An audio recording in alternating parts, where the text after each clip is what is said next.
오늘 할 내용은 어, 그 한마디로 얘기하면은 공동체적 평가 이론이라는 게 다루어지고 그리고 거기에 대한 비판이 등장하는데 이 공동체적 평가 이론이라는 거는 어떻게 보면은 지금 우리가 영미권 언어 철학의 한 분파로서 브랜덤을 하고 있지만 사실 이 내용은 그 유럽 철학하고도 더 많이 연관될 수 있는 내용이고 또 그런 유럽 철학의 경향하고 평행하게 그 이루어지는 영미권의 그 정치 철학이나 윤리학하고도 연관이 될 수 있는 내용인 것 같거든요. 그러니까 공동체적 평가 이론이라는 게 뭐냐면은 한마디로 얘기해서 우리가 뭘 하는 것이 옳은지, 뭘 하는 것이 그른지라는 이런 규범의 문제가 공동체라는 기준에 의해서 정해진다는 거예요. 공동체가 승인한 게 옳은 거고, 공동체가 거절한 게 그른 게 되는 것인데, 그러니까 근데 요 이론이 사실은 이제 어떻게 보면은 철학에서 지금 특히 윤리학, 정치 철학에서 그 공동체주의자들 영미권의 뭐 맥킨타이어라든지 그 와일저라든지 저기 뭐냐 마이클 샌델이라든지 테일러 같은 사람들이 주장하는 어떤 핵심적인 내용 중에 하나고 또 유럽권에서도 오랫동안 그 뭐 예를 들어서 하이데거 같은 사람들이 얘기를 한 게 있잖아요. 우리는 세계의 존재인데 우리가 살아가고 있는 이 세계는 누가 만든 것이냐? 익명적인 타자들이 만든 거다. 익명적인 타자들이 만들어서 우리한테 아 세계는 이러이러한 곳이야라고 알려준 거다. 그 익명적인 타자가 뭐냐? 다스만이다. 그들이다. 그들. 이렇게 얘기를 하잖아요. 그러니까 그런 우리가 살아가면서 우리가 속해 있는 공동체의 어떤 권위를 지닌 사람들 딱 누구라고 지목할 수는 없지만 어떤 공동체의 그 익명적인 권위가 우리가 살아가고 있는 세계의 근본 틀을 만들어서 우리한테 너는 이렇게 이렇게 해야 돼라고 강제를 했다라는 그런 사고 방식들. 그리고 이게 더 나아가면은 뭐 라칸 같은 사람들이 상징계의 질서는 대타자의 권위에 의해서 보장받고 있는데 그 대타자는 사실은 딱 어디에도 있는 그런 타자가 아닌 거죠. 딱 누굴 특정해서 지목할 수 있는 사람이 아닌 거죠. 근데 그런 아이디어가 일종의 브랜덤이 여기서 거론하고 있는 그 공동체적 평가 이론이라고 할 수 있는데 근데 재밌는 게 브랜덤은 이 이론에 대해서 비판적이에요. 그러니까 얼핏 보기에는 브랜덤이 이 이론을 굉장히 하고 잘 맞을 수 있는 사람 같은데 브랜덤은 오히려 공동체적 평가 이론을 거부를 하거든요. 그리고 그 거부를 하는 크게 두 가지 이유 중에 하나가 그 크게 두 가지 이유가 뭐냐면은 첫 번째는 공동체는 어떤 행위의 주체가 될 수 없다. 공동체가 평가하고 공동체가 판단하고 공동체가 뭐 승인하고 거절하고 한다는 건 허구이다.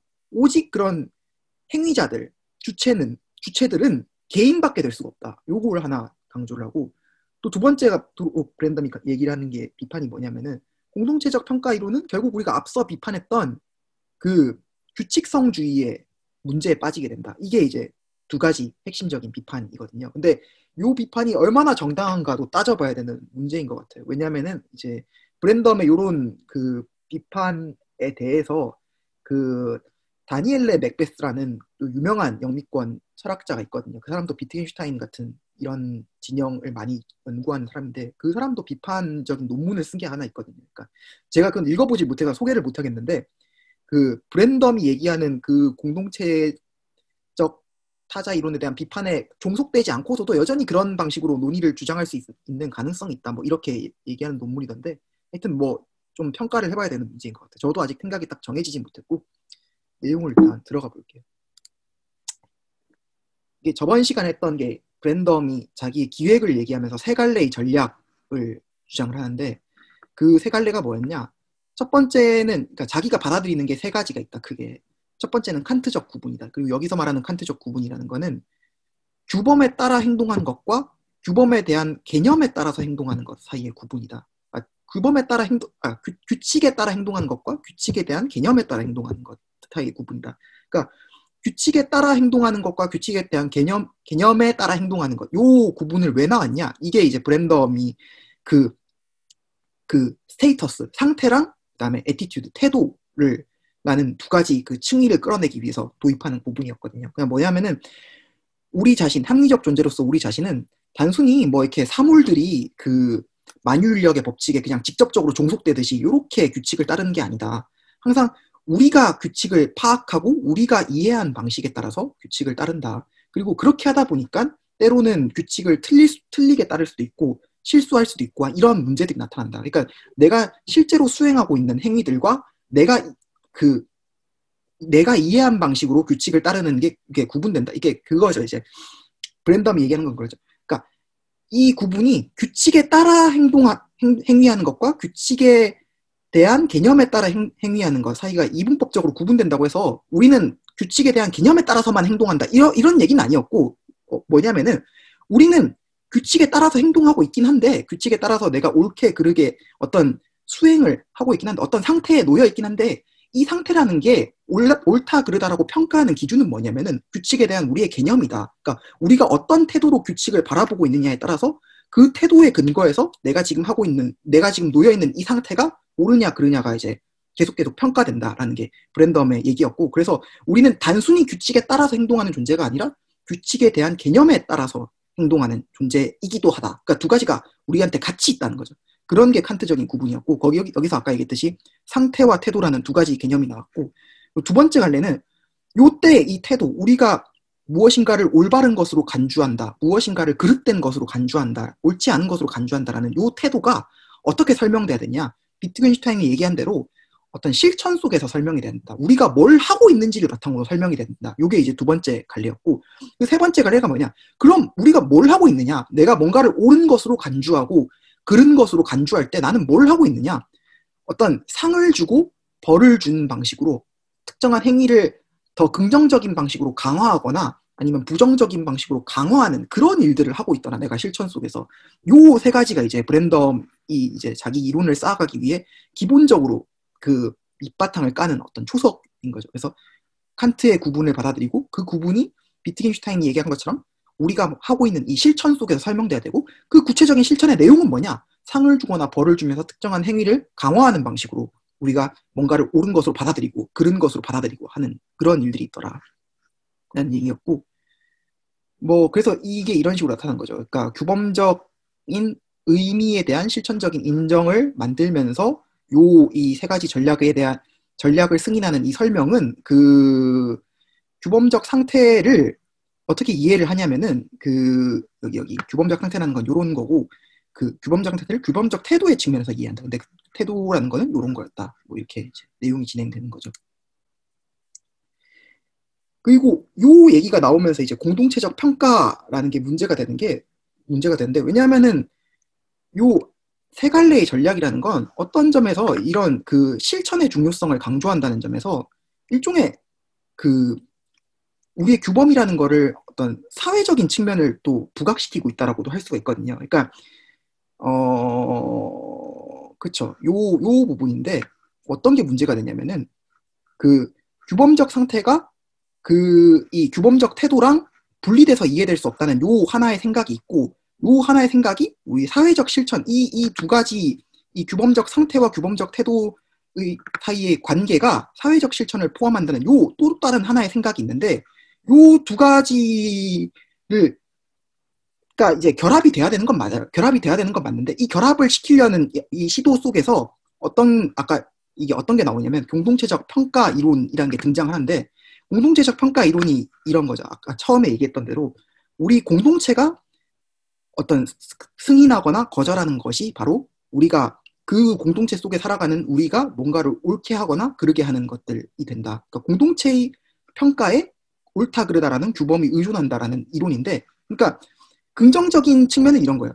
이 두 가지 아이디어, 그 규범적 상태와 규범적 태도 사이의 이 관계에 대한 생각하고, 그다음에 사회적 실천에 대한 생각이 분명히 결합돼야 되는 건 맞긴 맞는데, 이 결합을 시키려는 시도 속에서 요런 이론이 하나가 있다. 공동체적 평가라는 요 이론이 있다. 근데 요 이론이 과연 옳은 것인가? 너무 어떻게 보면은 당연해 보이고 자명해 보이는 이론인데, 근데 그리고 실제로 또 현대 철학 안에서 많은 사람들이 받아들이고 있는 이론인데, 근데 이게 문제가 있는 것 같다라는 게 이제 브랜덤이 주장하는 내용이거든요. 그래서 여기 이제 공동체적 평가 이론의 구체적인 내용이 이런 거죠. 개별적 공동체 구성원이 생성한 수행은 그 개인이 속한 공동체에 의해 실천 속에서 적절하거나 부적절한 것으로 평가되거나 반응되거나 다루어진다. 그러니까 공동체가 개인의 어떤 특정한 행위들을 평가한다라는 얘기였고, 그리고 요런 그 공동체적 평가 이론이라는 거는 우리가 앞에서 이제 비판적으로 살펴봤던 규칙성 이론을 위한 뭐라고 해야지? 여긴 그냥 원천이라고 썼는데 이제 더 나아간 어떤 원천을 제공할 수 있다라고 돼 있건데, 여기 뭐 읽어보면 그런 거죠. 이제 규칙성이라는 게 그 공동체의 평가를 지배할 수 있기 때문에, 그러니까 어, 개인들의, 그러니까 그것에 따라서 이제 그 옳은 것으로 여겨지는 개인들의 어떤 수행 없이도 공동체의 평가를 지배할 수 있기 때문에, 그리고 그러한 경우에 이런 뭐 옳은 수행, 그른 수행 사이의 이 구별이 그렇죠. 개인에 의한 옳은 수행, 그른 수행 사이의 이 구별이 어, 승인될 수 있기 때문에 요게 이제 승인된다고 해야 되나? 이게 뭐라고 해야 되나? 용납될 수 있기 때문에 납득될 승낙될 수 있기 때문에 그렇기 때문에 요게 이제 그죠?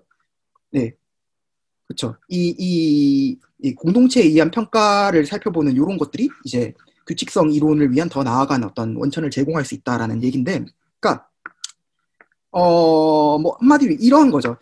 여기 이제 호글런드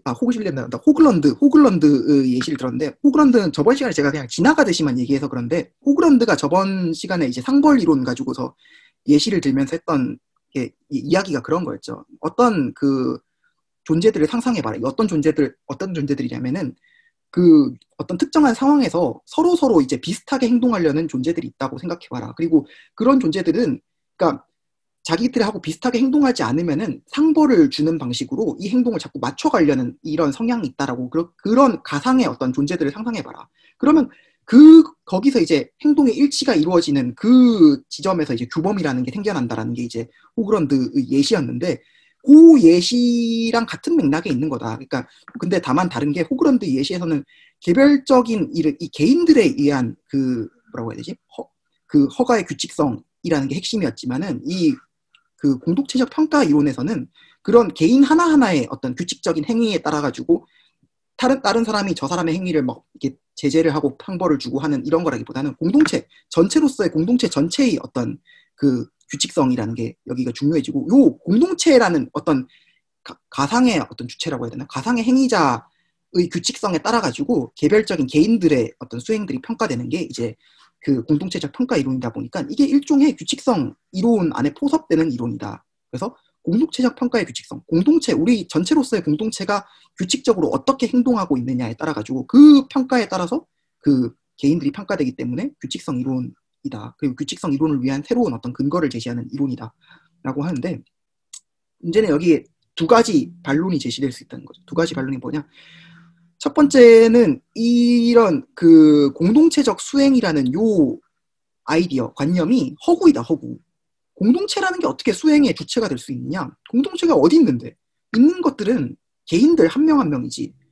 무슨 공동체가 어디 있다고 이걸 공동체를 수행의 주체로 삼느냐? 요게 하나의 비판이고, 두 번째는 이제 이거죠. 공동체적 그 규칙성 이론이 그 일종의 규칙성 이론으로서 모든 이제 규범들을 규칙적이냐 규칙적이지 않냐로 환원시키려고 하는 이론인데도, 그러면서도 이 규칙성 이론이 도입하면 안 되는 규범이라는 개념을 부정하게 도입한다라는 게 두 번째 이론이거든요. 그러니까 공동체적 평가 이론은 일종의 규칙성 이론이고, 규칙성주의이고, 규칙성주의는 옳다 그르다를 규칙적이냐 규칙적이지 않냐라는 그런 비규범적인 용어로 다 환원시키려고 하는 이론인데, 이런 환원시키려고 하는 이론이 그러면 규범적 개념을 도입하면 안 되는데도 불구하고 이거를 은근히 자기 이론에 다시 도입함으로써 어떤 자기 모순을 범하고 있다는 게 두 가지 비판이거든요. 그러니까 요거는 앞에서 우리가 살펴봤던 그 규칙성주의에 대한 비판하고 그대로 맞닿아 있다고 보시면 돼요. 다만 여기서 좀 더 세부적으로 나오긴 하는데, 그 비판이 그냥 그대로 간다라고 생각하시면 되고, 네, 첫 번째 반론이 이런 거죠. 이제 공동체적 평가 이론은 이 공동체라는 거를 인격화해버린다. 인격화. 그래서 이 어려움이 뭐냐면은 이런 행동의 주체가 되는 것들은 다 개인들이지 공동체가 아니다. 공동체가. 이런 얘기들이거든요. 그러니까 네, 여기를 번역한 거죠. 이러한 말하기 방식, 공동체적 평가 이론의 말하기 방식의 난점은 동의하기, 승인하기, 받아들이기, 옳은 것으로 간주하기가 무엇보다도 개인들에 의해서 행해지는 것이라는 사실이다. 이 개인들이 이런 것들을 하는 거지 이게 공동체가 하는 게 아니다. 그러니까 여기 그러한 공동체가 하는 게 아니라 그 공동체의 개별적인 구성원들이 하는 거다. 그러니까 이거를 그래서 이런 동의하기, 승인하기, 받아들이기, 옳은 것으로 간주하기 이런 것들을 공동체에게 귀속시킬 수가 없더라. 이게 핵심적인 하나의 비판이고, 요 비판을 하면서 브랜덤이 이제 잠깐 지나가듯이 설명하는 게 이제 그 나 우리 관계랑 나 당신 관계거든요. 근데 여기서 자세하게 나오지는 않지만 대충 말하면 뭐냐면 나 우리 관계는 이 보시면 알 수 있듯이 그 행위 주체로서 공동체를 상정하는 거죠.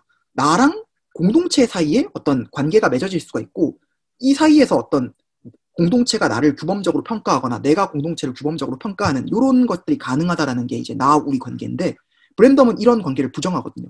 이런 공동체가 행위 주체가 될 수 없다. 오직 이제 개별적인 한 사람 한 사람들이 행위 주체인 거고 한 사람 한 사람들이 뭔가를 평가하거나 뭐 승인하거나 뭐 거절하거나 할 수 있는 거지 공동체를 상정하면 안 된다. 그래서 이거 나 당신 관계로 이런 그 사회적인 어떤 측면들을 환원하려고 하는 게 브랜덤의 입장이거든요. 나 당신 관계인데 그래서 개인들만이 어떤 행위의 주체이다.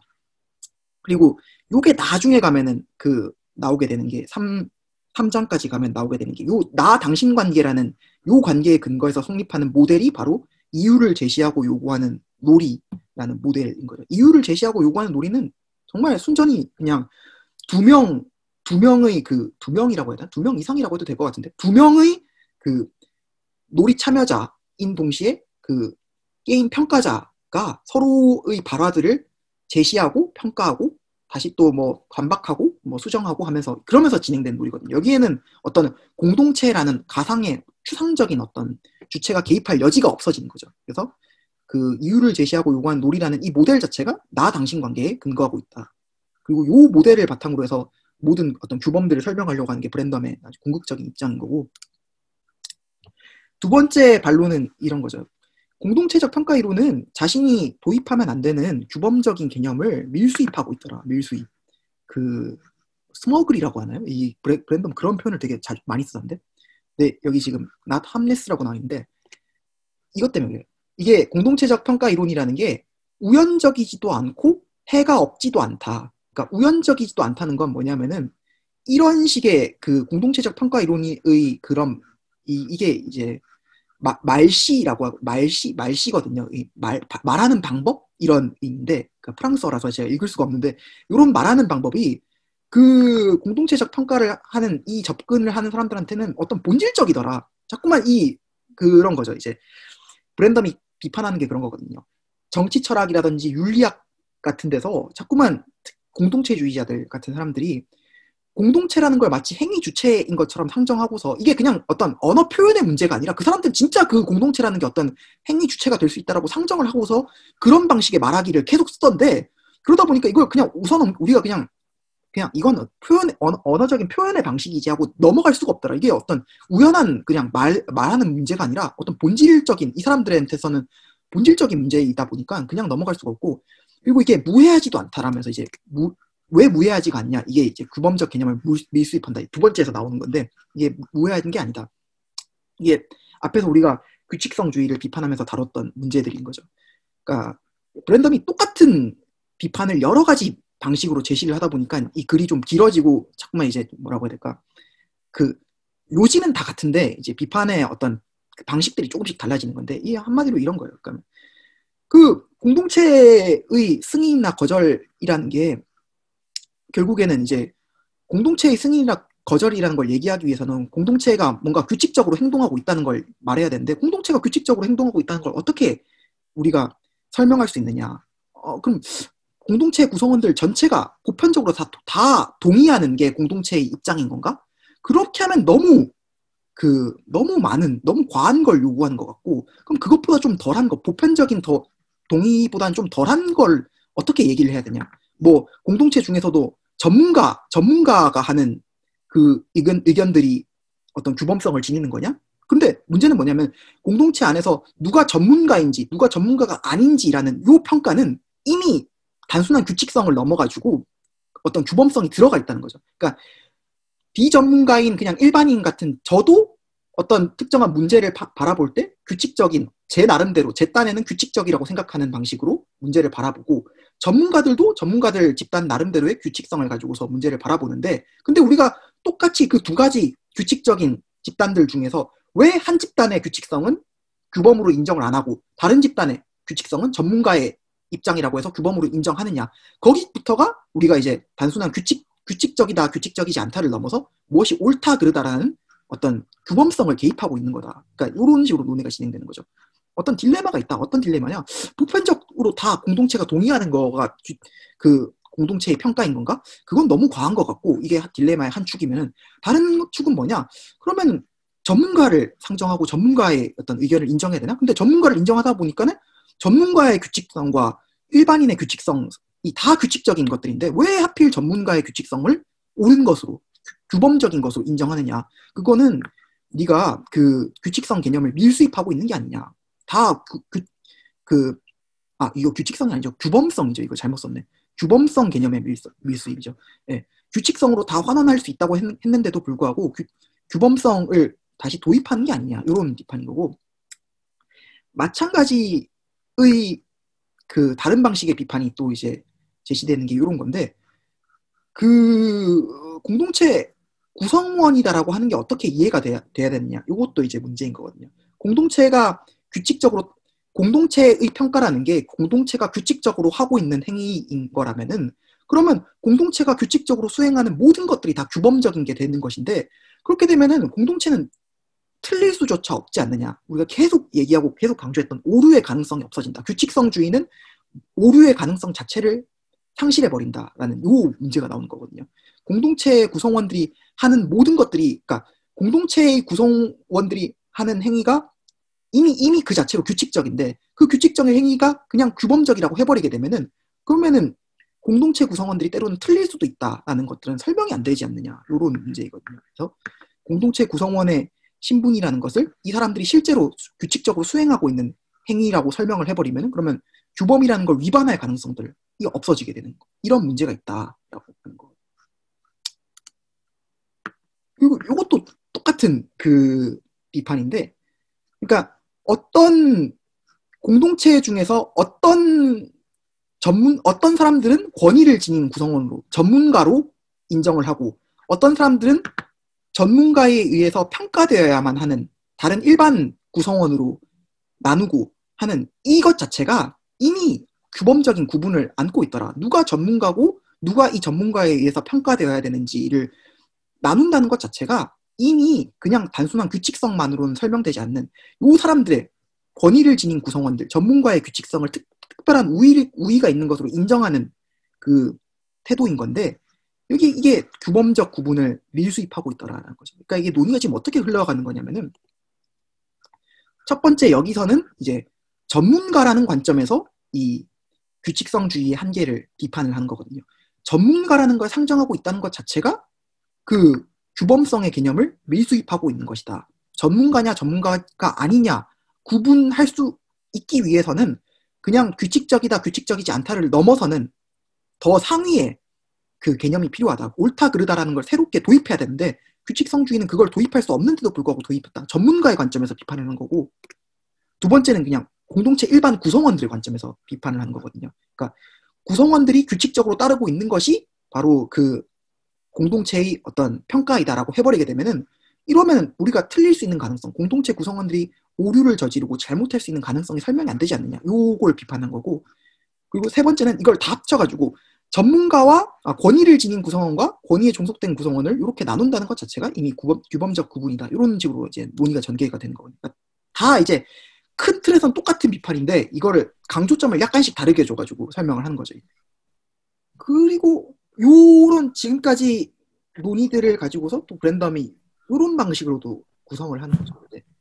전문가라는 거는 그러니까 실제로 평가하고 있는 사람이 아니라 평가할 권한을 지닌 그런 사람들을 얘기하는 거고 또 공동체의 멤버라는 것도 실제로 평가를 당하고 있는 사람이라기보다는 적절하게 평가를 당해야 된다고 하면 좀 그렇지만 적절하게 평가를 받아야 되는 그런 사람이라는 거죠. 그래서 단순히 공동체에서 현실적으로 전문가들이 이렇게 평가하고 있다. 이 멤버들이 이렇게 평가받고 있다라는 그 현실적인 사실에 의존해가지고 옳다 그르다를 설명하려고 하게 되면은 안 된다는 게 이제 브랜덤의 지적인 거죠.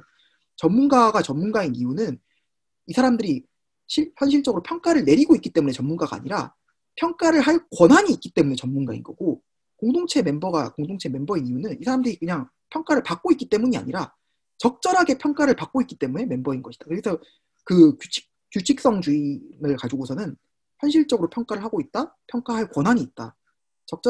현실적으로 평가받고 있다, 적절하게 평가를 받아야 된다. 이런 이 구분을 할 수가 없게 된다라는 게 이제 비판인 거죠. 그러니까 앞에서 이제 게리맨더링 논증으로 그 규칙성주의를 비판할 때 했던 내용들을 이제 그 변형을 시켜가지고 전문가와 공동체 구성원이라는 관점에서 그 공동체적 평가 이론에 그대로 적용을 시키는 거죠. 근데 다만 이제 여러 가지 각도를 바꿔가지고 적용을 시키는 내용인 거죠. 그래서 이게 요약하면 이렇게 되는 거예요. 그러니까 이 규칙성주의 이론이라는 게 어떤 것에 호소를 하든지, 그러니까 어떤 것에 호소를 하냐면은 뭐 사회적인 규칙성들에 호소를 하든지, 아니면은 뭐 태도나 평가의 규칙성들에 호소를 하든지, 아니면은 뭐 공동체적 평가의 규칙성에 호소를 하든지, 이 어떻게든 호소를 하든지 간에 다 비판에 직면한다. 그러니까 첫 번째는 이제 게리맨더링 그 비판에 직면한다.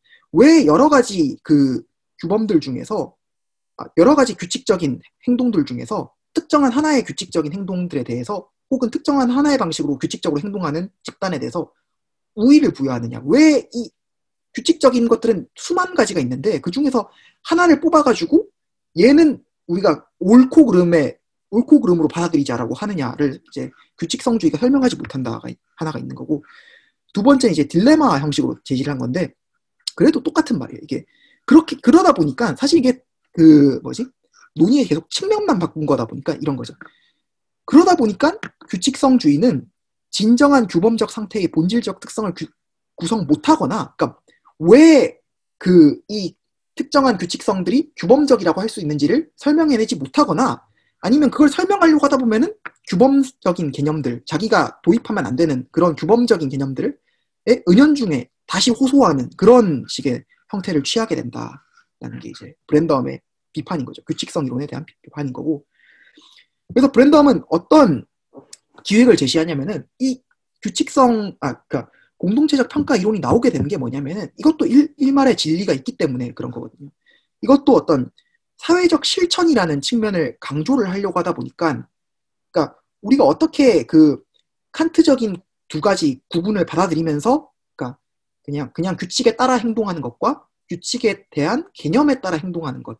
그래서 우리가 단순한 어떤 상태를 지니는 것과 그 상태를 옳다 그르다로 평가하는 태도를 지닌다는 요 두 가지 이중적인 구별을 받아들이면서 동시에 그거를 비트겐슈타인적인 어떤 실천, 사회적 실천이라는 것 속에서 설명을 할 것인가라는 걸 논의하다 보니까 나온 논의가 이제 공동체적 평가 이론이기 때문에, 요게 단순히 그냥 뭐 지나쳐도 되는 이론이라기보다는 분명 어떤 사회적인 것에 대한 고민을 담고 있긴 한 거거든요. 그래서 브랜던 본인도 사회적이라는 것을 어떻게 설명해야 되는지, 우리의 실천이라는 게 사회적인 어떤 성격을 지니고 있고, 다른 사람과의 관계 속에서 이게 뭔가 옳다 그르다라는 게 정해진다는 거를 브랜던 본인도 설명해야 되기 때문에, 자기에 앞서서 있었던 선행 연구들이라고 해야 되나요? 그런 것 중에 하나로 공동체적 평가 이론을 가져와서 이제 비판하는 건데, 그래서 본인에게도 이제 설명에 부담이 있다는 거죠. 브랜던 본인에게도. 그래서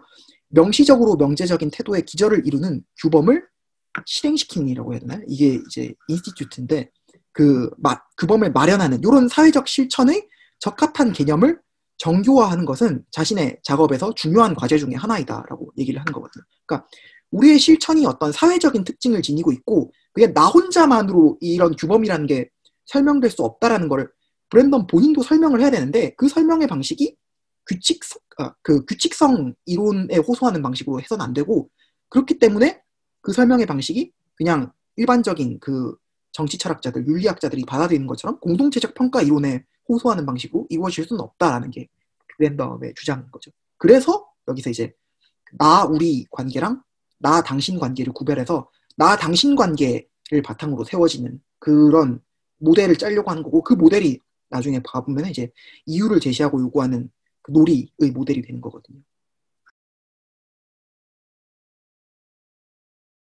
우리 공동체 규범이 우리 공동체 규칙 따르기가 잘못됐다 아니면 문제가 있다고 인식을 하는 거는 또 다른 공동체 규칙 따르기 그거랑 비교해서만 가능한 일이지. 그게 어떤 뭐 공동체 그러니까 그게 공동체와 구분되는 규범이 따로 있어서 그런 게 아니다. 이런 식의 비판은 이것도 그 적용이 안 될라나요? 제가 지금 들으면서 그런 식의 지적이 들어올 때는 어떤 식으로 대처할까? 제가 지금 그 생각이 들어가지고. 그러니까 다른 공동체를 상정할 때만 현재의 공동체를 비판할 수가 있다. 이게 네, 네네. 있는 생각이고 나는 사실 거기에 동의를 하긴 하는데 근데 그거는 일종의 규칙성주의를 인정하는 게 되는 거잖아. 어쨌든 간에 어떤 방식. 그러니까 그러니까 저는 이제 규칙성주의가 옳은지 그른지 저는 그거를 떠나가지고 이제 그러니까 만약에 이 주장을 더 밀어붙이면 규칙성주의가 되겠죠. 결국에는 우리가 이제 결국은 그러니까 규칙성이라는 게 어떤 내적 성향이나 자연적 성향이 아니라 공동체의 관점에서 보면은 결국은 우리 어떤 공동체가 잘못됐던 건 또 다른 공동체의 규칙 다르게 그거랑 비교해서만 우리가 뭔가 다르구나, 우리가 잘못될 수 있구나 인식하는 거지. 그게 어떤 공동체 규칙 따르기가 구분되는 뭐 어떤 규범이라는 게 따로 있어가지고 우리의 수행이 맞았다, 틀렸다. 그렇게 할 수 있는 게 아니다. 그런 식으로 주장을 한다면은, 그러면은 규범주의 입장에서 어떤 식으로 대처를 할지 저는 그게 좀 궁금했어요. 근데 그렇게 돼도 이제 브랜덤이 규칙성주의를 지적하면서 했던 이 비판은 여전히 적용될 수 있겠지. 한 A라는 공동체도 규칙적으로 행동하고 있고 B라는 공동체도 규칙적으로 행동하고 있는데 A가 아니라 네. B라는 공동체의 관점에서 그 옳다 그르다를 얘기했다는 것 자체가 이미 규칙적이다 규칙적이지 않다를 넘어서는 평가의 기준을 도입하고 있는 게 아니냐 이렇게 비판을 해볼 수 있겠지. 그러니까 A라는 공동체도 규칙적으로 행동하고 있고 예를 들어서 뭐 이런 거지. 뭐 어떤 게 있을까? 그 창조과학 공동체도 규칙적인 방식으로 어떤 자기네들의 어떤 세계관을 만들어 내고 있고, 그다음에 기존 그 정상과학 공동체도 규칙적인 방식으로 그 세계관을 그 물리적 세계를 해석하는 어떤 이론들을 만들어내고 있는데 왜 창조과학 공동체는 틀렸고 정상과학 물리학자 집단은 옳으냐라고 이제 질문이 들어왔을 때 이거는 단순히 어떤 규칙적이냐 규칙적이지 않냐라는 문제로 설명할 수는 없는 영역이 되겠지. 브랜덤은 그런 식으로 답변하지 않을까?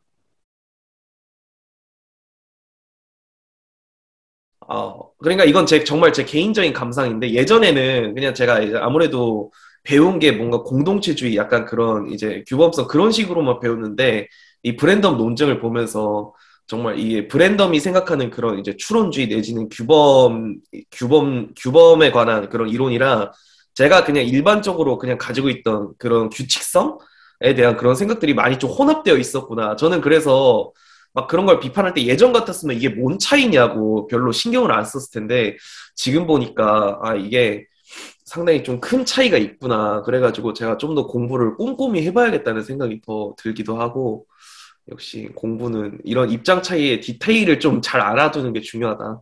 근데 그 생각이 좀. 사실 이건 브랜덤이 좀 특이한 거인 것 같기도 해. 그러니까 왜냐면은 일반적으로는 이런 식으로 나 우리 관계, 나 너 관계, 나 당신 이건 구분 안 하거든.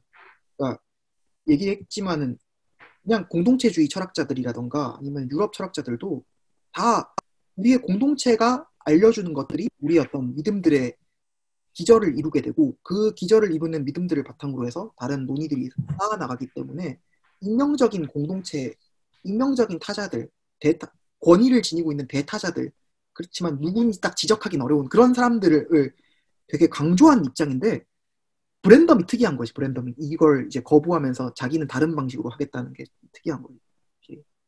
근데 맞는지 모르겠어. 이게 아까도 처음에도 얘기했지만은 이제 맥베스 같은 사람들은 아니다. 브랜덤이 너무 좀 그 공동체를 강조하는 입장의 어떤 논지를 너무 좁게 생각하고 있다라고 비판을 하니까 근데 나도 좀 그런 것 같아. 그러니까 분명히 우리가 가지고 있는 어떤 믿음들의 그 제일 아래쪽에 있는 어떤 것들은 이거는 단순히 그냥 내가 감각 경험을 해서 얻은 것도 아니고 그렇다고 뭐 내가 뭐 발견한 것도 다른 데서 추론된 것도 아니고 그냥 자연스럽게 훈련받아서 배워서 알게 된 것들인데 이거를 이제 공동체가 알려줬다라고 하는 게 그렇게 잘못된 건가?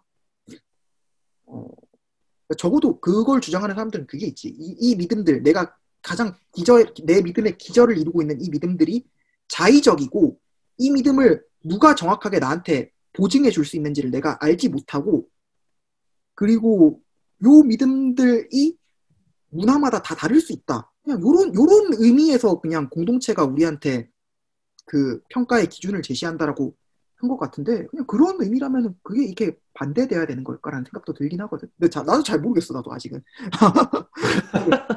근데 나도 내가 지금 약간 뭐 생각이 꼬여가지고 나도.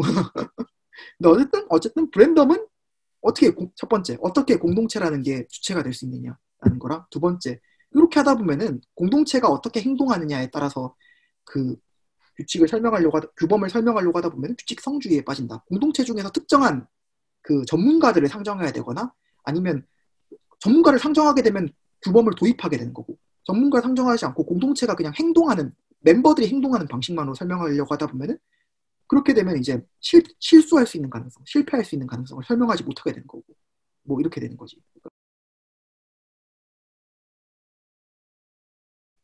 여기 앞부분은 저번 시간에 했던 내용을 전체적으로 그냥 요약해주고 있는 부분이라고 보시면 되고 여기서부터 이제 본격적인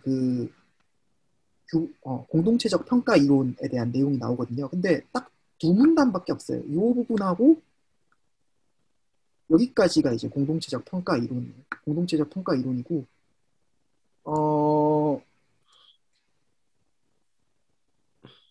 네, 그렇죠. 그리고 여기서부터 반대 논증이 시작이 되거든요. 그래서 첫 번째 논증, 두 번째 논증 나오고, 이 첫 번째 논증의 포인트가,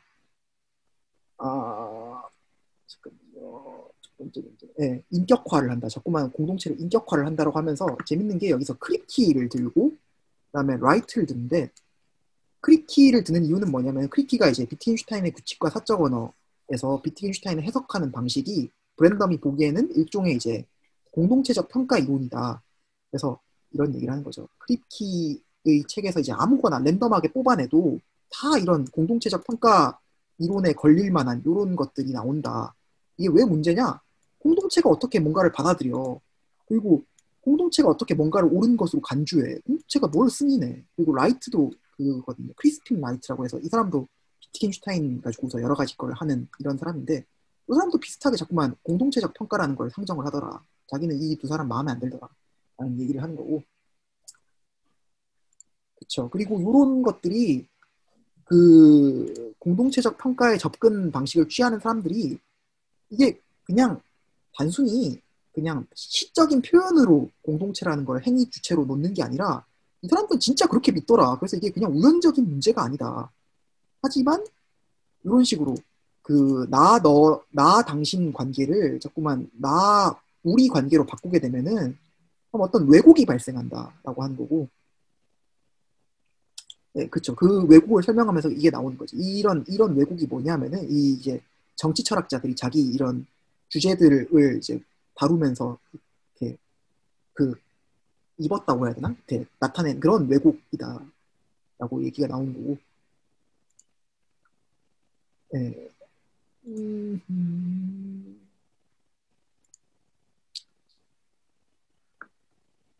그리고 어딨지? 아, 그쵸. 음, 네. 그리고 여기 함리스 나오는 부분. 여기 이전까지가, 그러니까 이건 제가 해석하는 방식이에요. 제가 내용을 읽기에는 여기서 내용이 구분되는 것 같더라고요. 여기 이전까지는 그렇게 공동체가 인격화될 수가 없다라는 첫 번째 비판이 나오는 거고, 여기 이후부터는 이제 두 번째 비판. 이게 규칙성주의에 종속된다라는 그런 내용으로 이제 내용이 나눠지는 거. 여기서 애매하게 좀 나눠지는 것 같더라고요. 그래서 이게 나오는 거죠. 우리가 전문가를 상정하는 것도 규범이 먼저 전제가 돼야 되는 거고, 그다음에 여기 공동체 멤버가 된다는 것도 규범이 먼저 전제가 돼야 되는 거고, 전문가와 공동체 멤버를 구분한다는 것도 그 구분 자체가 규범적 구분인 거고, 그리고 전문가가 단순히 뭔가를 평가한다는 것과 적절하게 평가해야 된다는 것, 그리고 공동체 멤버들이 평가받는다는 것과 적절하게 평가받아야 된다는 것, 이게 구분되는데, 근데 그 단순한 공동체적 그 평가 이론에서는 그걸 구분 못하더라. 그렇잖아요. 학교 선생님들이 학생을 평가하시지만 학생을 현실적으로 평가하고 있다고 해서 선생님들의 평가가 반드시 언제나 옳은 평가인 건 아니잖아요. 뭐 그런 문제인 거죠. 그냥 단순히 평가한다, 평가받는다가 중요한 게 아니라 적절하게 평가해야 되고 적절하게 평가받아야 되는데, 이 규칙성주의 이론은 내가 지금 하고 있는 행위, 규칙적으로 하고 있는 행위로 옳은 행위들, 그른 행위들, 적절한 행위들, 적절하지 않은 행위들 다 환원시켜버려서 그 구분을 망각하더라라는 얘기가 나오는 거고. 음...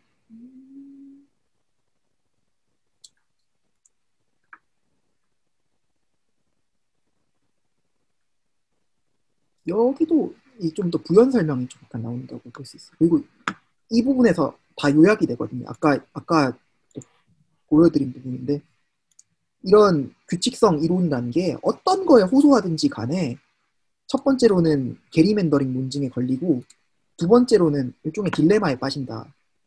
규범성을 제대로 설명하지 못하거나 아니면 규범성을 설명하기 위해서 규범성에 호소해야 되는, 은연중에 호소하고 규범성을 전제해야 되는 그런 딜레마에 빠지더라. 이 내용이 나오는 거고, 이 아랫부분은 이 첫 번째, 두 번째에 대한 좀 더 부연 설명이 나오는 거고.